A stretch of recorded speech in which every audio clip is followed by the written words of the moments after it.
चलिए प्लासी का युद्ध, प्लासी का युद्ध, बक्सर का युद्ध,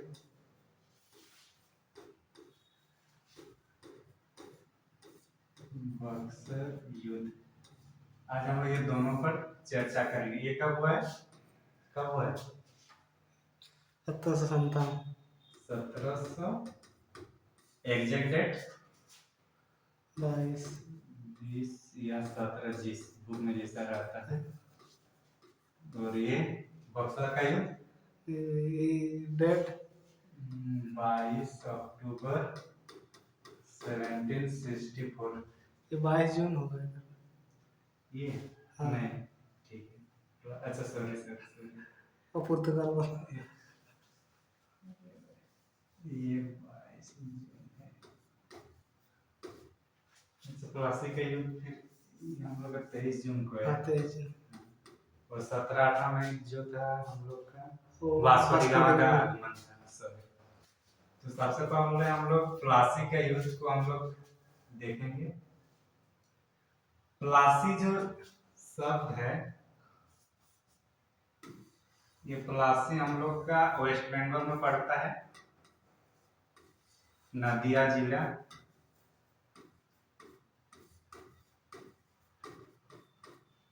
भागीरथी नदी के किनारे, भागीरथी नदी के किनारे जो मैदान था जिसमें पलास के पेड़ ज्यादा था, इसलिए इसका नाम प्लासी पड़ा है। प्लासी का युद्ध ये एक तरफा युद्ध भी माना जाता है क्योंकि इसमें जो अंग्रेजों का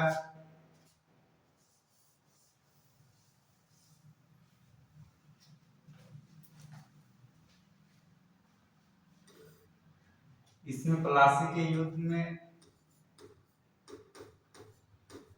अंग्रेज वर्सेस बंगाल का नवाब, बंगाल का नवाब। और इसको थोड़ा डीप में जाए तो यह होगा रॉबर्ट क्लाइव,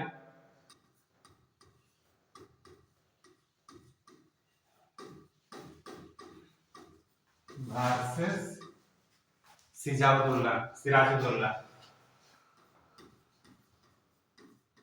सिराजुद्दौला।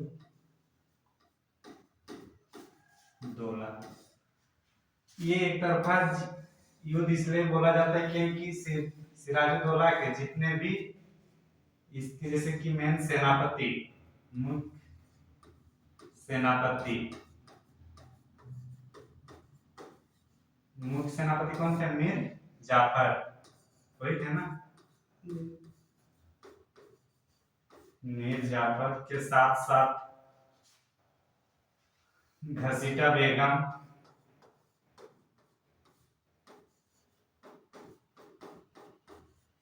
घसीटा बेगम, आमिर चंद, जगत सेठ, जितने भी इनके करीबियां थे सब किससे मिले हुए थे? अंग्रेजों से, रॉबर्ट क्लाइव। और इसका जो दो ही इसका विश्वासी थे, दो आदमी को छोड़कर सब इससे विश्वासघात किए थे। एक था मीर मदन और दूसरा हुआ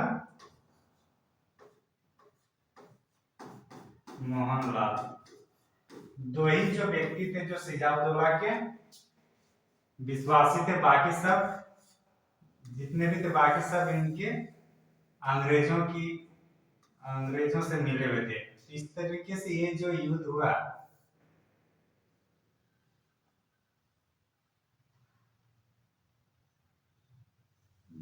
इस तरीके से ये युद्ध को हम लोग एक तरफा युद्ध कहा जाता है।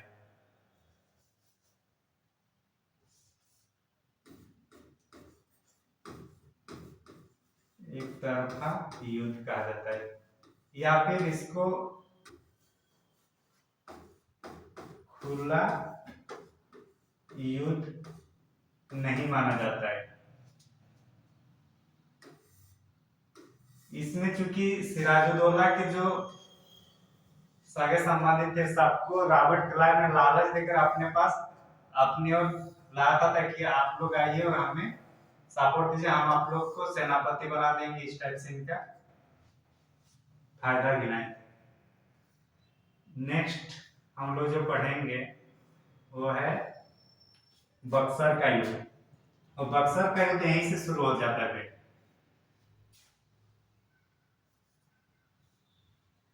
बक्सर का युद्ध में जब यहाँ मीर सिराजुद्दौला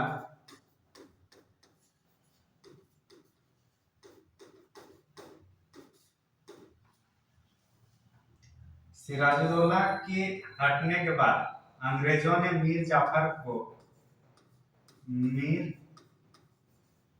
जाफर को नवाब बनाते हैं। किसको?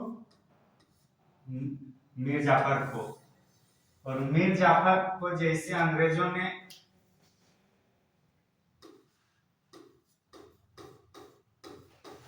नवाब बनाए, तो इसको जैसे बनाया तो इसके बदले में कुछ तो इनको भी प्रोवाइड किया जाए गिफ्ट के रूप में। तो इन्होंने 24 परगना किसको दिया? अंग्रेजों की, ताकि आप अपना जो भी इनकम है या जो भी सोर्स इनको यूज करना है वो 24 परगना की जमींदारी से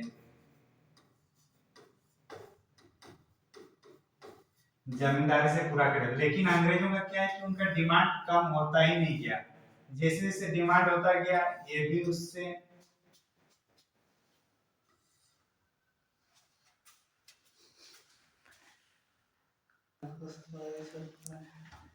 अंग्रेजों ने जैसे जैसे डिमांड किया, लेकिन उनको हर एक डिमांड को मानने के लिए भी मतलब सही नहीं समझे, क्योंकि इनको भी तो अपना बंगाल की जनता के भलाई के बारे में सोचना था।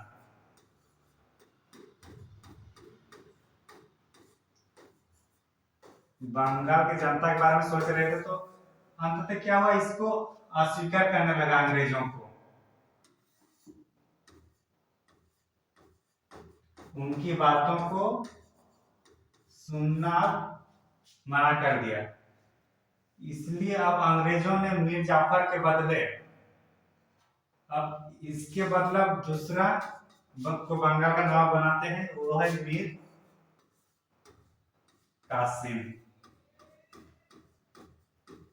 मीर कासिम को बंगाल का नवाब बनाते हैं कौन? अंग्रेजों ने।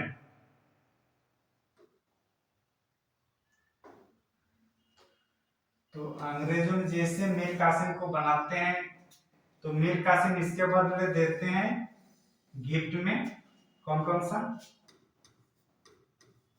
वर्धमान,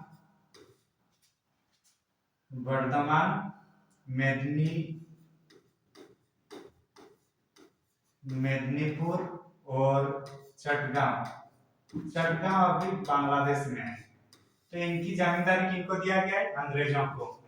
लेकिन अंग्रेजों का डिमांड क्या है? अभी भी कम नहीं और भी डिमांड करने लग गया।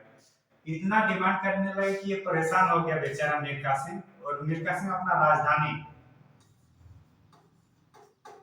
इन्हीं लोग के तान के परिणाम स्वरूप अपना राजधानी को परिवर्तन करता है मुर्शिदाबाद से मुंगेर। कहां? मुर्शिदाबाद से कहां परिवर्तन कर रहा है? मुंगेर में। लेकिन अंततः फिर अंग्रेजों का फिर वही कि इनको हटा के फिर दोबारा फिर मीर जाफर को ही लाते हैं।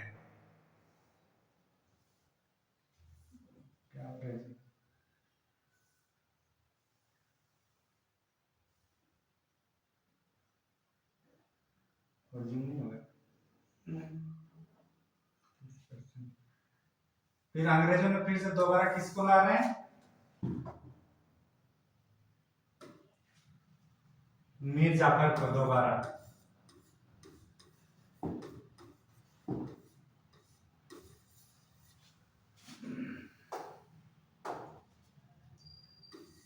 मीर जाफर को दोबारा ला रहे हैं। और इस टाइम मीर जाफर जैसे दोबारा आ रहा है,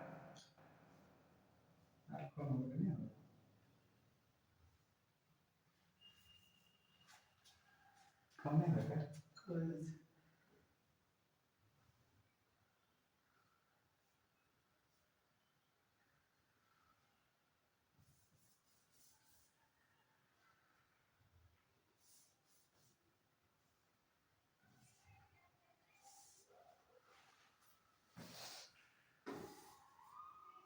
मिर्जाफर जैसे फिर से दोबारा ये बना तो उसके पहले जो मीर कासिम थे,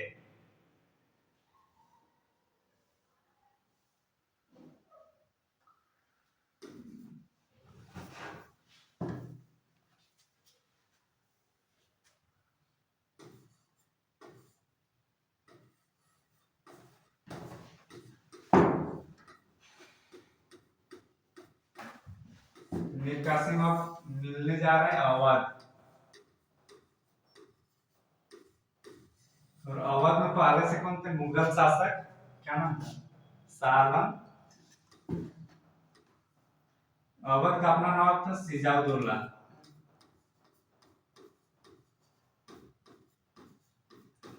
सिजाउद्दौला।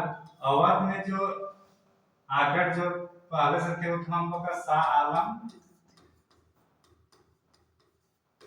शाह आलम तो जो मुगल शासक था, और इधर से फिर मीर कासिम आ गया। तो ये तीनों मिलकर अंग्रेजों से लड़ने का प्लान किया। और ये इस टाइम था हेक्टर मुनरो। Hector Munro. इसी दोनों, ये सब मिलकर जो युद्ध होता है 22 अक्टूबर 1764, इसी को बक्सर का युद्ध कहा जाता है। बक्सर का युद्ध कहा जाता है। और इसी बक्सर के युद्ध के परिणाम स्वरूप हम लोग को इलाहाबाद की संधि देखने को मिलती है।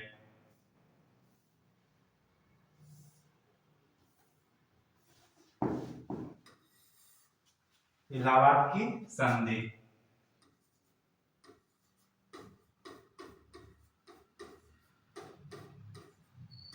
इलाहाबाद की संधि कब होता है? दो होते हैं इलाहाबाद की संधि। कौन कौन सा बताइए, बताइए जी, बोलिए। 12 अगस्त 1765 और 16 अगस्त 1765। क्योंकि इलाहाबाद की संधि यहाँ हम लोग देखे हैं,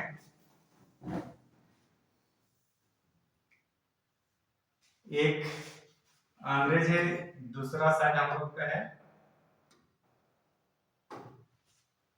अवध। ये एक इसका साम्राज्य है, दूसरा हम लोग शाह आलम द्वितीय, ये है मुगल वाला। तो ये दोनों के बीच फिर अब संधि होगा। क्योंकि मीर कासिम का अपना कुछ नहीं था, क्योंकि इसको राज से बेदखल किया गया था।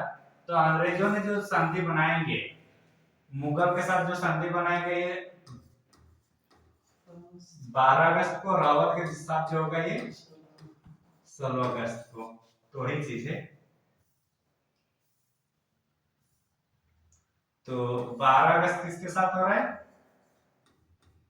मुगल के साथ संधि होगा। और 16 अगस्त में जो होगा हम लोग का अवध के साथ होगा। तो इस तरीके से इलाहाबाद की संधि होती है। इलाहाबाद की संधि के टाइम अगर देखा जाए तो अंग्रेज की ओर से कौन, युद्ध के टाइम हेक्टर मुनरो था, और इलाहाबाद संधि के टाइम था रॉबर्ट क्लाइव।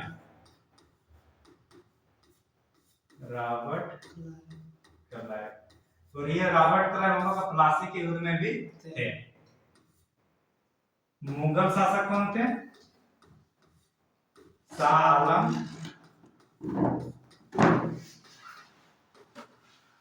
शाह आलम द्वितीय।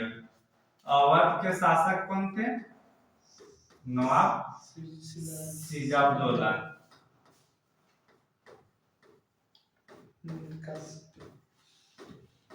सिजाउद्दौला। और अंग्रेज हो गया, मुगल हुआ, अवध हुआ, बंगाल का नवाब। बंगाल का नवाब यहाँ चेंज हुआ है। मीर जाफर का बेटा नजमुद्दौला।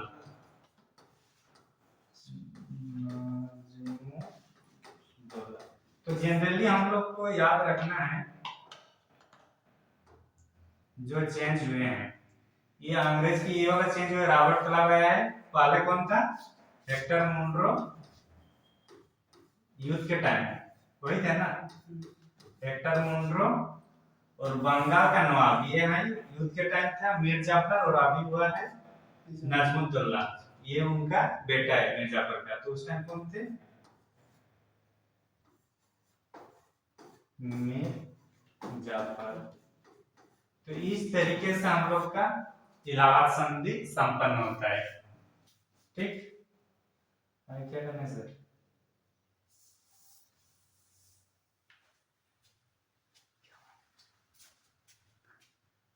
चल